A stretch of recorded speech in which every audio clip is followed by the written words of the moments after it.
राधे राधे महाराज जी, आपके चरणों में कोटि कोटि प्रणाम।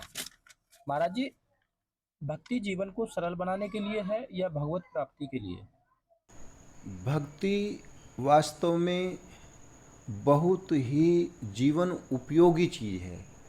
भक्ति अपने आप में एक ऐसा पूर्ण साधन है कि वर्तमान के जीवन को सरल, सुयोग्य, सेवा योग्य बना देती है और परलोक को पूर्ण तरीके से सफल बना देती है। यानी कि यह लोक सुखी, जब तक इस शरीर में रहते हुए जीवात्मा इस लोक में वास करता है तब तक वह सुखपूर्वक जीवन यापन करता है।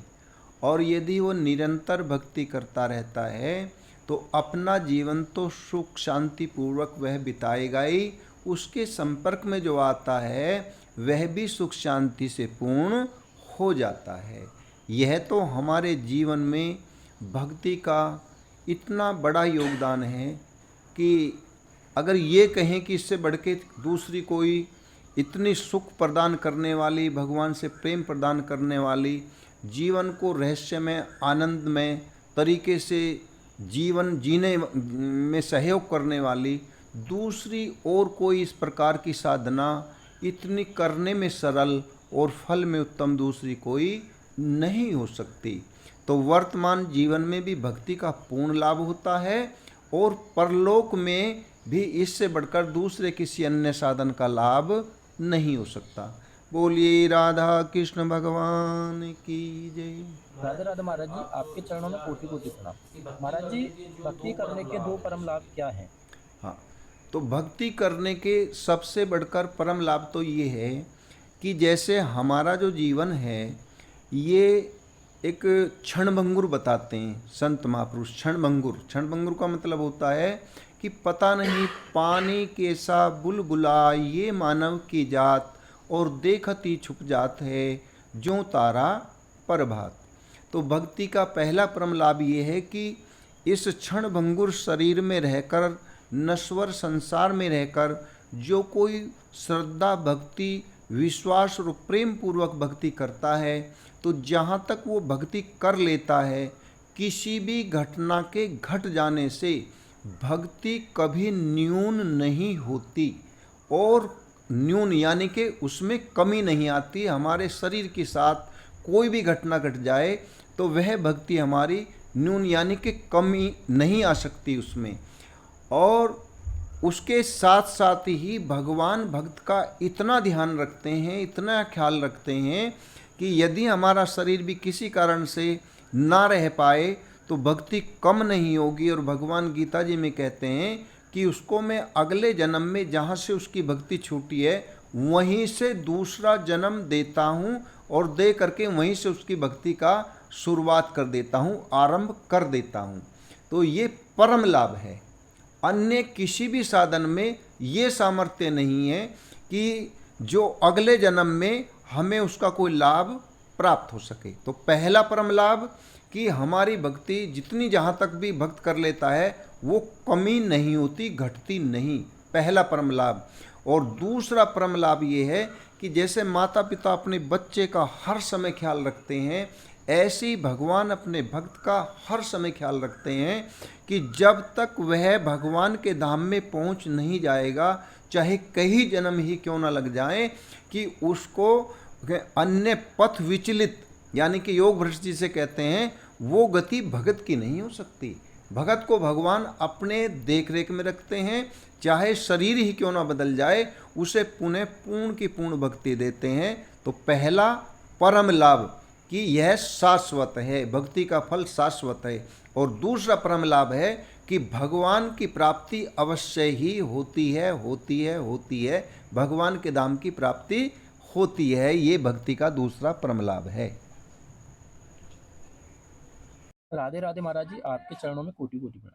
महाराज जी, मन अशांत रहता है और भोगों की तरफ चला जाता है, कैसे बचे? देखो, भोगों से मन को बचाने के लिए प्रथम अवस्था में भगत को क्या करना चाहिए कि हमारे मन बुद्धि चित्त और हमारी इंद्रियां ये अनंत जन्मों से विषयों में रमण कर रही हैं, इनकी आदत पुरानी है।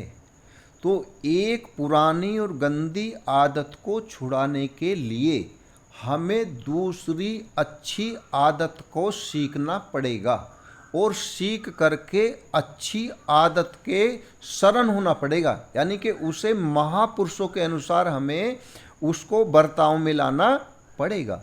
जैसे कि भगवान के नाम जप की बात है, तो भगवान का नाम जप जब हम सतत और पूर्ण मनोयोग से जपेंगे तो कुछ दिनों के अभ्यास से हमारा मन न भोगों में जाएगा, न भोग इच्छा में जाएगा, और न ही अशांत होगा, न ही निराश होगा। लेकिन ये अध्यात्म मार्ग जो है, ये इसमें थोड़ा समय लगता है। धीरता इति धीरम, यानी कि ये धीरता का मार्ग है। तो शुरू में कुछ महीने, कुछ समय ऐसा लगता है भगत को, भाई हम तो भक्ति भी कर रहे हैं और हमें तो लाभ भी नहीं हो रहा, मन भी ज्यों का तो है शांत है, मन चंचल भी ज्यों का तो है, लेकिन वो कुछ समय ऐसा भासता है। मैं एक उदाहरण के द्वारा तुम्हें इस बात को समझाता हूँ, तो फिर भली प्रकार समझ में आएगी। जैसे कि आपने भोजन बनाने के लिए, रोटी बनाने के लिए तवा गरम कर दिया, तो तवा गरम कर दिया और उस पर आपने पानी की एक बूंद डाल दी। कभी कभी चेक करने के लिए डाल देती हैं माता बहनें कि जब रोटी बनाती हैं कि तवा हुआ या नहीं, तो पानी की बूंद एक डलते छुनन दे वो एकदम वाष्प बन के उड़ जाएगी। ये तवा इतना गर्म होगा तो वे समझ लेंगे कि अब तवा गर्म हो चुका रोटी बनाने के लिए। तो इसी प्रकार से, लेकिन उस पर एकदम एक जग पानी भरकर डाल दें तो वो तवा ठंडा हो जाएगा, पानी उड़ेगा नहीं। तो इस बात से क्या समझे कि जब तक हमारा साधन नाम जप और भगवान के प्रति प्रेम करना, श्रद्धा करना, भक्ति करना, नाम जप करना, ये कई प्रकार के साधन हैं, नाम भी अनेक प्रकारों से जप करना।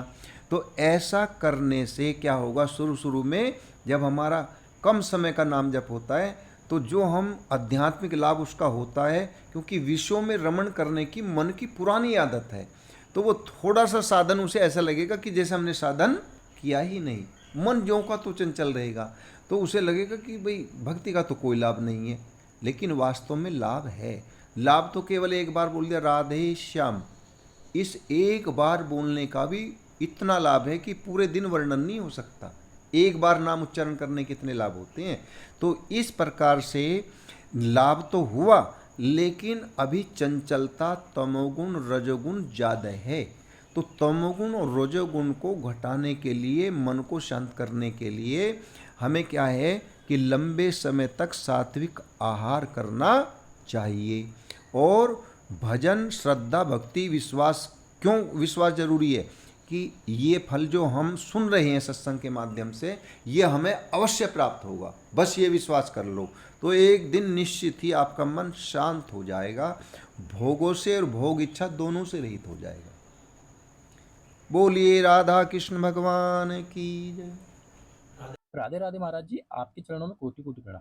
महाराज जी, दूसरों से बात करने पर बहुत जलन होती है, क्या करें? दूसरों से बात बात पर जलन होने का कारण होता है अज्ञान। अज्ञान तो क्यों कि अज्ञान है, तो अज्ञान में क्या दोष है? अज्ञान में दोष ये है कि अपने आप को हम कुछ और समझते हैं और सामने वाले को कुछ और समझते हैं। इसे कहते हैं दृश्य प्रपंच मायिक शक्ति। यानी कि माया की शक्ति में क्या है कि वो अनेक, एक को अनेक होके दर्शाती है, अनेक को अनेक करके दर्शाती है। ये है माया शक्ति।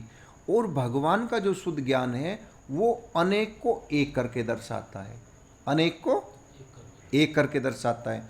तो जैसे जैसे हम संत महापुरुषों के सत्संग सुनते सुनते हम क्या करेंगे, गुरु की आज्ञा में चलेंगे, तो धीरे धीरे भगवान की कृपा से और संतों की कृपा से, सदगुरु की कृपा से, शास्त्र की कृपा से, आत्म कृपा से, ये चारों कृपा जैसी जैसे आप वर्ण करते जाओगे, ये कृपा आपके ऊपर अंतःकरण में उतरती जाएंगी और सचमुच बिल्कुल ऐसे लाभ आपको प्रैक्टिकल दिखाई देगा कि जिस प्रकार से भोजन करने से भूख मिट ही जाती है, जिस प्रकार से जल पीने से प्यास बुझ ही जाती है, इसी प्रकार से भजन करते करते जब भगवान कृपा करके ज्ञान का प्रकाश देते हैं, भक्ति रसमयी होती है, तो ये परदोष दर्शन, जलन बाद में होती है, तुम्हें जलन दिखती है, पहले परदोष दर्शन होता है कि ये ऐसा है, इसमें ये दोष हैं, ये कमी है, और मैं अच्छा हूँ, मेरे में ये गुण है। बस यही जलन का मूल कारण है, और ये अज्ञान से भासता है, ये अज्ञान से भासता है। तो इसलिए जब हम श्रद्धा भक्ति से ये चार कृपाओं का वर्णन करके गुरु आज्ञा में रहकर, केवल इसलिए कहा एकांत वासा झगड़ा ने झांसा, कि जब तक हमें वो अवस्था प्राप्त ना हो, जब तक हम आम समाज में जाने की यानी कि कोशिश ना करें। जितनी एकांत साधना ज़्यादा होगी उतना ही हमारी साधना जल्दी फलित होती है, उतनी हमारी साधना जल्दी फलित होती है। तो एक अवस्था आते ही ये जलन बुझ जाएगी, एक में सब और सब में एक, सब में आपको अपने ही इष्ट के दर्शन होने लगते हैं। ऐसी अवस्था आने से पहले ईर्षा बुझ जाती है। बोलिए राधा कृष्ण भगवान की जय। गुरुदेव भगवान, आपके चरणों में कोटि कोटि प्रणाम। गुरुदेव भगवान, माता पिता का दिल पहले बहुत दुखाया है, परंतु अब मैं उनकी सेवा करके भगवत प्राप्ति करना चाहता हूँ। क्या संभव है? क्या भगवत प्राप्ति हो जाएगी? हाँ, बिल्कुल संभव है। देखो, हमारे अध्यात्म शास्त्रों में सबसे बड़ी बात क्या है कि जिस समय भी हम अपनी गलती को गलती स्वीकार कर लें, तो उसी समय हम इंसान कोटि में आ जाते हैं। इंसान की, हाँ, जिस समय उम्र आपकी कोई भी हो, चाहे किसी भी उम्र में समझ आ जाए, तो जो गलती होगी तो सबसे पहले कि हम उसे स्वीकार कर लें। तो ऐसा करने से फिर हमें संत और गुरु की आज्ञा लेकर के, सत्शास्त्रों का अध्ययन करके और माता पिता की आज्ञा में रहकर जैसे हम जीवन जिएंगे और उनकी पुनः सेवा करनी शुरू कर देंगे, तो पहली गलती की हुई क्षमा हो जाएगी, माता पिता की ओर से भी और भगवान की ओर से भी।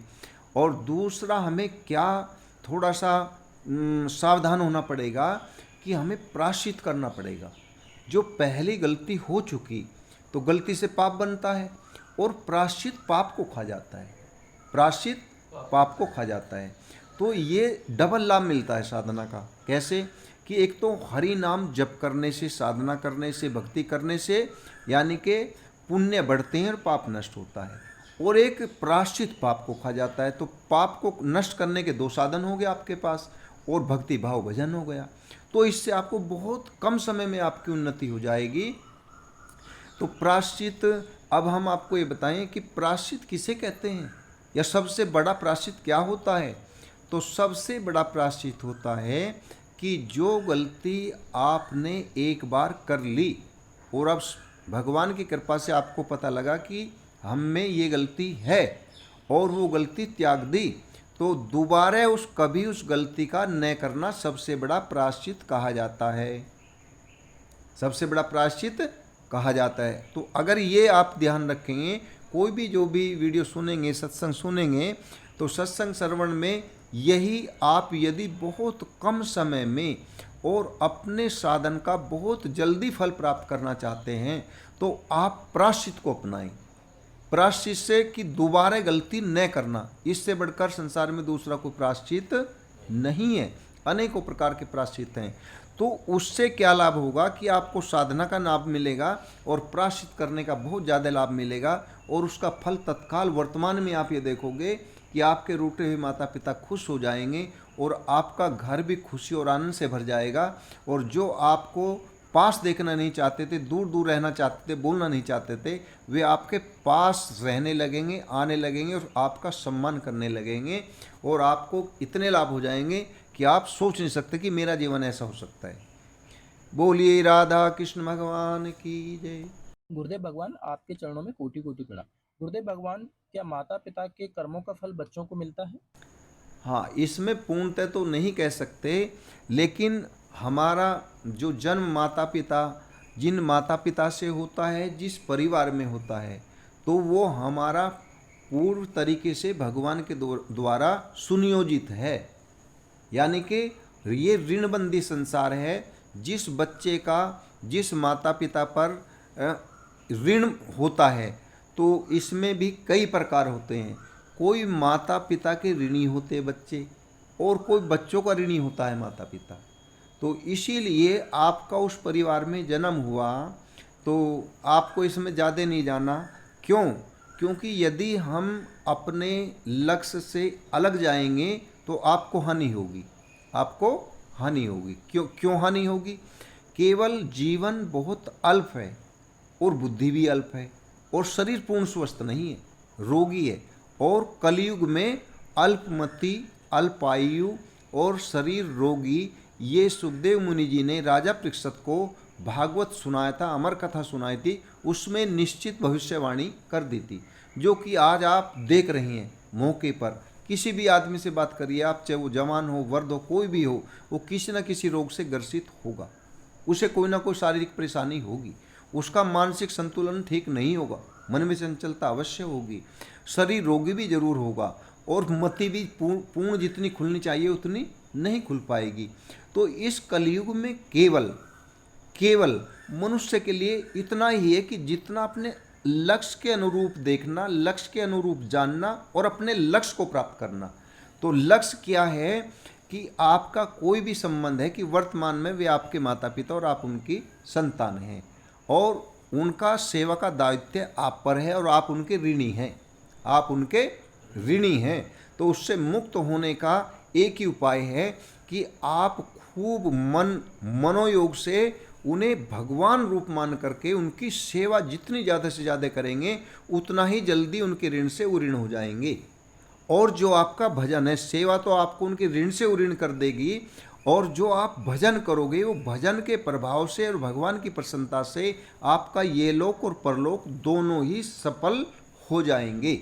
आपको भगवान से प्रेम हो जाएगा और भगवान का धाम प्राप्त हो जाएगा। ये आपको भक्ति का लाभ होगा। देखो, माता पिता को जो मिलता है नहीं, सारा ही मिलता है।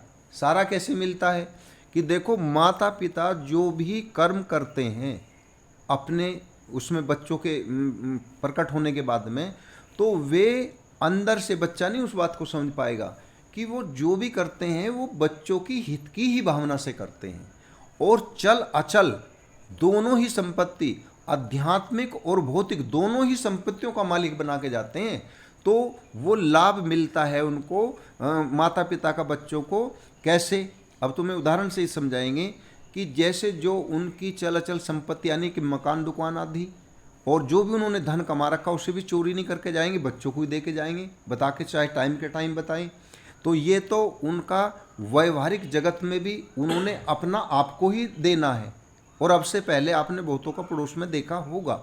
अब अध्यात्म का देना कैसे होगा कि जैसे माता पिता ईमानदार होते हैं, अच्छी आदत के होते हैं, तो बच्चा, आप 7 वर्ष तक ऐसी बच्चे की अवस्था रहती है कि बच्चा देखकर सीखता है।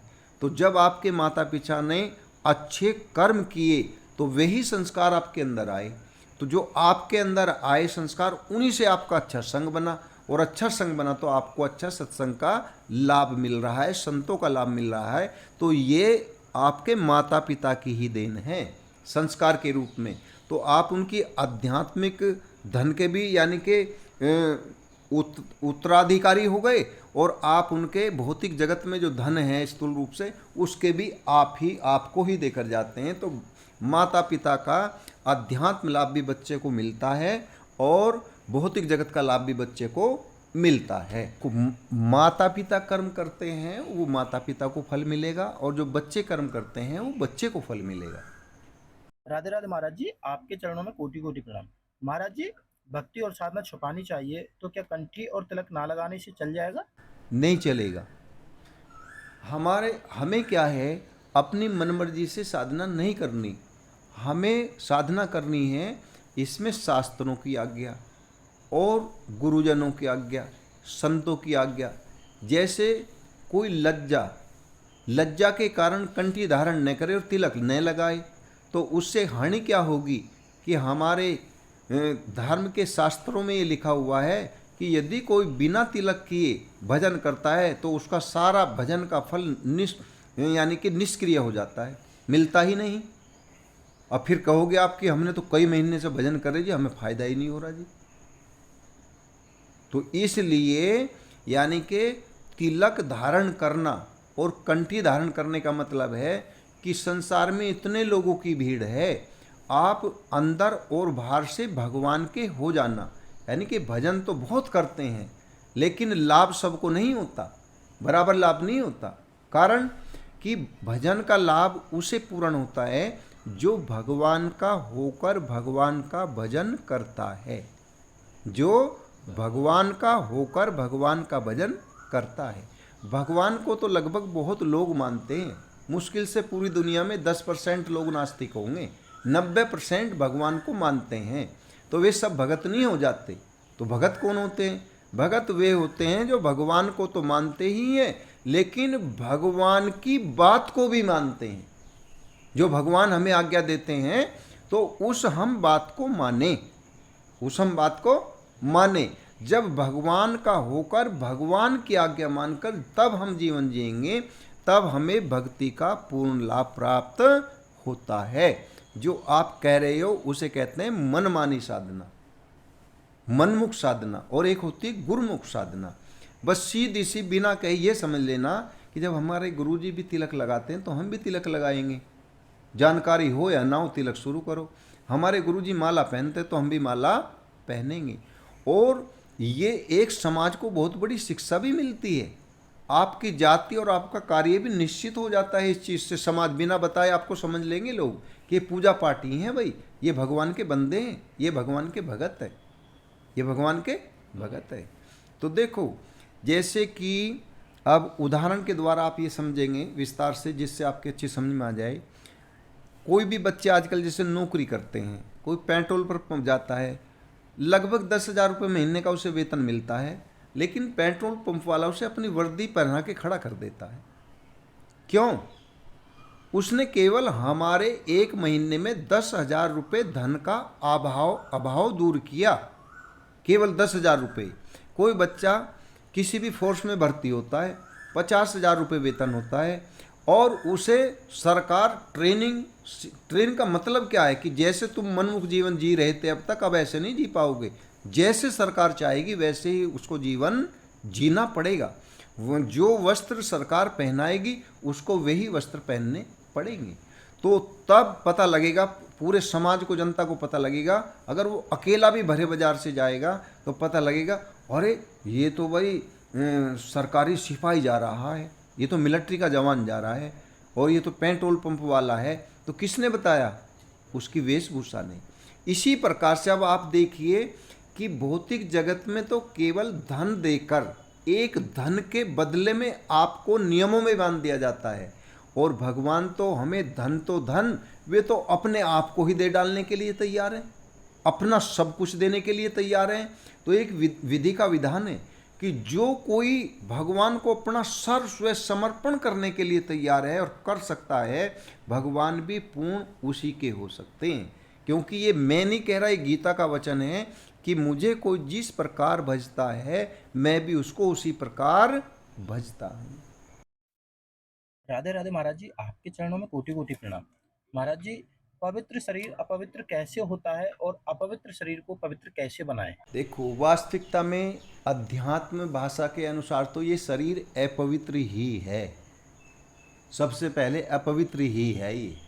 क्यों है? क्योंकि जहाँ मल मूत्र की माता के गर्भ में मल मूत्र जहाँ को वे नालियाँ आती हैं, उनके पास ये 9 महीने रहता है। इसीलिए 40 दिन जो पवित्र महापुरुष ध्यान भजन करने वाले होते हैं, जिस घर में बच्चे का जन्म होता है, इसीलिए अशुद्धि के कारण जितने हवन नहीं होगा 40 दिन तक उस घर का सेवन नहीं करते। तो जब इसका पालन पोषण और बढ़ना ही अशुद्धि से हुआ, इसलिए अशुद्ध है, नंबर 1। दूसरा, फिर ये शुद्ध कैसे है, ये भी एक साथ की साथ ही बात है। तो पवित्र अपवित्रता तो इसमें इतनी है कि इससे ज़्यादा दूसरी कोई अपवित्र वस्तु नहीं है। जो पशु आदि का शरीर होता है वो मरने के बाद कुछ कार्यों में शुद्ध करके लाया जा सकता है, लेकिन मनुष्य के शरीर में 24 घंटे के बाद इतनी बदबू हो जाती है कि वो घर में रखना ही संभव नहीं होता। तो हुई अशुद्धि। तो जिसकी शुरुआत ही अशुद्धि से है और अंत भी अशुद्धि में है, फिर भी ये इतना परम पवित्र शुद्ध माना जाता है, तो सबसे बड़ी बात इसमें ये है कि इसके हृदय में स्वयं पवित्रों में पवित्र परम पिता परमेश्वर स्वयं भगवान विराजमान रहते हैं जीवित काल में। तो इसीलिए उनका इस शरीर का जो एक मुख्य अंग हृदय है, उस हृदय में भगवान का वास होने के कारण यह शरीर अशुद्ध होते हुए भी परम पवित्र माना जाता है। और स्वयं भगवान गीता जी में कहते हैं, ईश्वरे सर्वभूतानां हृदय से अर्जुन तिष्ठति ब्राह्मण्ये सर्वभूतानि यंत्र रूढ़ानि माया। हे अर्जुन, मैं अंतर्यामी परमेश्वर संपूर्ण भूत प्राणियों को उनके कर्मों के अनुसार भ्रमण कराता हुआ उनके हृदय रूपी देश में रहता हूँ, इसलिए परम पवित्र है। और इसे साधना के योग्य बनाने के लिए, सतत पवित्र रखने के लिए इसे यानी कि सबसे पहला जागरण करने के बाद यानी कि फ्रेश होकर स्नान आदि से बाहर से शुद्ध करना, और आंतरिक शुद्धि के लिए हमें लंबे समय तक सात्विक आहार का ही सेवन करना, पेट में कब्ज न होने देना, यानी कि पेट की शुद्धि का विशेष ध्यान रखना। वह शुद्धि जल के द्वारा भी की जा सकती है। ऐसे ऐसे योग में आसन हैं कि आप जल पीकर उन्हें गज करनी भी बोलते हैं, और भी कई योग ऐसे साधन हैं कि आप जल पान करके और वह जल वैसा का वैसा ही निकल जाएगा, जैसा जल पियोगे ऐसा ही निकल जाएगा। तो हमारे योग में ऐसे बहुत साधन हैं, उनके लिए विस्तार से समझने के लिए समय चाहिए। वर्तमान में समय का अभाव है। आप इतना समझ लें कि लंबे समय तक आपको सात्विक आहार, सादी रोटी, गेहूं की अथवा मिस्सी रोटी खा सकते हैं, और जैसे कि लौकी की सब्जी में तोरई की सब्जी, लौकी की सब्जी, दालों में मूंग की दाल और चने की दाल, ये सात्विक मानी जाती हैं। हल्के जीरे में छोंकना और हल्के ही उसमें मिर्च, काली मिर्च डाल सकते हैं, सफ़ेद मिर्च डाल सकते हैं, या हरी मिर्च भी डाल सकते हैं हल्की मात्रा में। तो इस प्रकार से सात्विक भोजन जब लंबे समय तक करेंगे तो जो सात्विक प्रधान शरीर होता है, तो फिर उसका मन भी सात्विकता से पूर्ण हो जाता है, उसका चित्त भी सात्विकता से, यानी कि जैसा हमारा तन आहार लेगा वैसा ही हमारा अंतःकरण निर्मित होगा। तो इस प्रकार से हम शरीर को लंबे समय तक शुद्ध रख सकते हैं, जिससे हम जो पवित्र जब हम रखेंगे तो परम में परम जो परम पवित्र परमात्मा है उनका भजन कर पाने में समर्थ होंगे। अशुद्ध शरीर, आलसी शरीर, तमोगुण से भरा शरीर, रजोगुण से भरा शरीर भजन के योग्य नहीं होता। बोलिए राधा कृष्ण भगवान की, आनंद कंद भगवान की जय।